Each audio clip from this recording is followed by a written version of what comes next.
Hey guys, it's Elaine Hardy Fit. You know I use any excuse to do a video. This is spaghetti squash, and spaghetti squash is a squash that is totally part of this plan. You can see if you scrape it with the tines of a fork after it's cooked, it becomes like strands of spaghetti. It's a very bland squash, so it mixes very well with things like spaghetti squash. It's not a carby squash, so it would be considered your green container. Tonight we're having Italian for dinner, but Mom and Dad are going to have the spaghetti squash. I have frozen meatballs that I gave you the recipe for, and I freeze these in individual Ziploc bags in the freezer. So these came out of the freezer. I also have beautiful defrosted spaghetti sauce.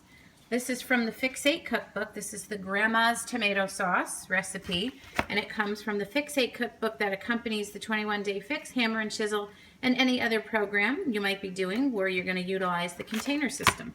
So you can see that eating clean does not have to be boring. It doesn't have to be tasteless, and it doesn't have to be bland.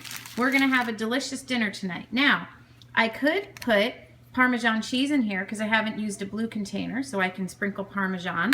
And if I really had saved and rationed a red container, I could put ricotta, light ricotta. Now I only have 4 red containers for the day, so I had eggs for breakfast, I had cottage cheese for lunch, I had Shakeology for a snack, and here's number 4. So I'm done with red containers, so this will be a no-no for ricotta. And this is part of the tracking. You can't just say, well, I'm going to measure whatever I want and then I'm just going to keep eating. You have to track your containers.